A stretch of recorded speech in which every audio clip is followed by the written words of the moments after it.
Genjokoan, the realized universe. When all dharmas are seen as the Buddha Dharma, then there is delusion and realization, there is practice, there is life, and there is death, there are Buddhas and there are ordinary beings. When the myriad dharmas are each not of the self, there is no delusion and no realization, no Buddhas and no ordinary beings, no life and no death. The Buddha's truth is originally transcendent over abundance and scarcity, and so there is life and death, there is delusion and realization, there are beings and Buddhas.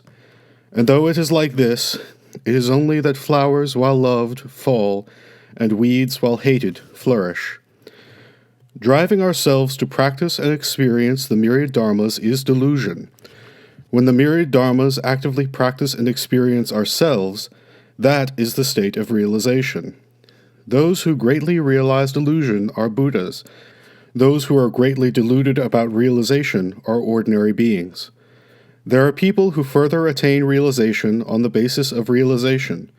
There are people who increase their delusion in the midst of delusion. When Buddhas are really Buddhas, they do not need to recognize themselves as Buddhas. Nevertheless, they are Buddhas in the state of experience, and they go on experiencing the state of Buddha. When we use the whole body and mind to look at forms, and when we use the whole body and mind to listen to sounds, even though we are sensing them directly, it is not like a mirror's reflection of an image, and not like water and the moon. While we are experiencing one side, we are blind to the other side. To learn the Buddha's truth is to learn ourselves. To learn ourselves is to forget ourselves. To forget ourselves is to be experienced by the myriad dharmas. To be experienced by the myriad dharmas is to let our body and the body and mind of the external world fall away. There is a state in which the traces of realization are forgotten, and it manifests the traces of forgotten realization for a long, long time.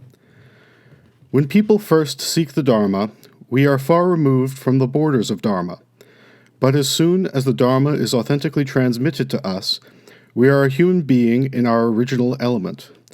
When a man is sailing along in a boat and he moves his eyes to the shore, he misapprehends that the shore is moving.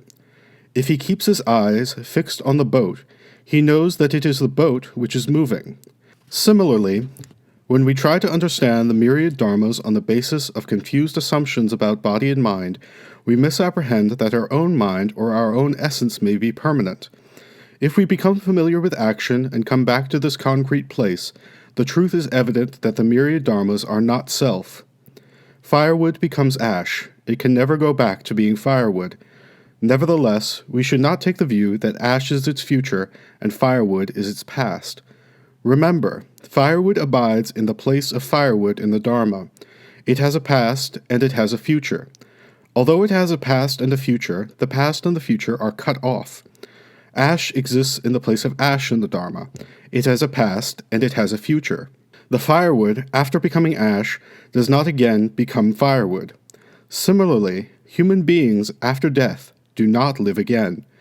At the same time, it is an established custom in the Buddha Dharma not to say that life turns into death. This is why we speak of no appearance. And it is the Buddha's preaching established in the turning of the Dharma wheel that death does not turn into life. This is why we speak of no disappearance. Life is an instantaneous situation, and death is also an instantaneous situation.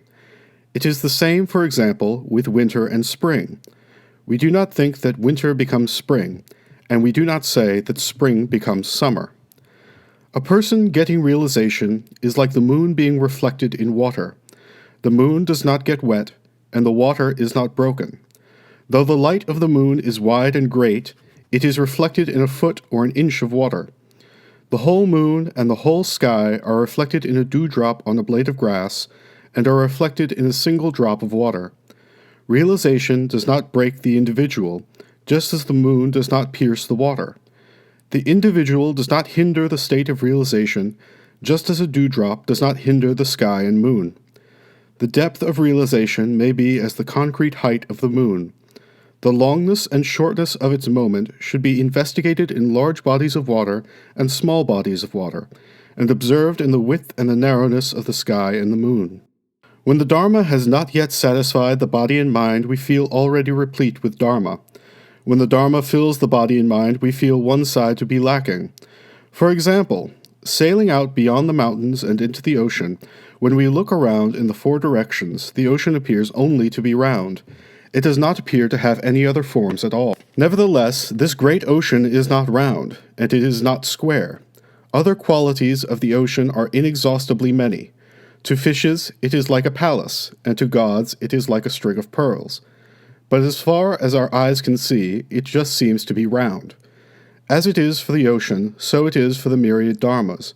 In dust and out of the frame, the myriad dharmas encompass numerous situations, but we see and understand only as far as our eyes of learning and practice are able to reach. If we wish to hear how the myriad dharmas naturally are, we should remember that besides their appearance of squareness or roundness, the qualities of the oceans and qualities of the mountains are numerous and endless, and that there are worlds in the four directions. Not only the periphery is like this. Remember, the immediate present and a single drop of water are also like this. When fish move through water, however they move, there is no end to the water. When birds fly through the sky, however they fly, there is no end to the sky. At the same time, fish and birds have never, since antiquity, left the water or the sky. Simply, when activity is great, usage is great, and when necessity is small, usage is small. Acting in this state, none fails to realize its limitations at every moment, and none fails to somersault freely at every place. But if a bird leaves the sky, it will die at once, and if a fish leaves the water, it will die at once. So we can understand that water is life, and can understand that sky is life. Birds are life, and fish are life. It may be that life is birds, and that life is fish. And beyond this, there may still be further progress. The existence of their practice and experience, and the existence of their lifetime and their life are like this. This being so, a bird or fish that aimed to move through the water or the sky only after getting to the bottom of water or utterly penetrating the sky could never find its way or find its place in the water or in the sky. When we find this place, this action is inevitably realized as the universe. When we find this way, this action is inevitably the realized universe itself. This way and this place are neither great nor small. They are neither subjective nor objective. Neither have they existed since the past, nor do they appear in the present, and so they are present like this. When a human being is practicing and experiencing the Buddha's truth in this state, to get one dharma is to penetrate one dharma, and to meet one act is to perform one act. In this state, the place exists and the way is mastered, and therefore the area to be known is not conspicuous. The reason it is so is that this knowing and the perfect realization of the Buddha Dharma appear together and are experienced together. Do not assume that what is attained will inevitably become self-conscious and be recognized by the intellect. The experience of the ultimate state is realized at once. At the same time, its mysterious existence is not necessarily a manifest realization. Realization is the state of ambiguity itself. Zen Master Hotetsu of Myakozan Mountain is using a fan. A monk comes by and asks, "The nature of air is to be ever present, and there is no place that air cannot reach. Why then does the master use a fan?" The master says, "You have only understood that the nature of air is to be ever present, but you do not yet know the truth that there is no place air cannot reach." The monk says, "What is the truth of there being no place air cannot reach?" At this, the master just carries on using the fan. The monk does prostrations. The real experience of the Buddha Dharma, the vigorous road of the authentic transmission, is like this. Someone who says that because the air is ever present we need not use a fan, or that even when we do not use a fan we can still feel the air, does not know ever-presence, and does not know the nature of air. Because the nature of air is to be ever present, the behavior of Buddhists has made the earth manifest itself as gold, and has ripened the long river into curds and whey. This was written in mid-autumn in the first year of Tenpuku, and was presented to the lay disciple Yokushu of Chinzei, edited in the fourth year of Kensho.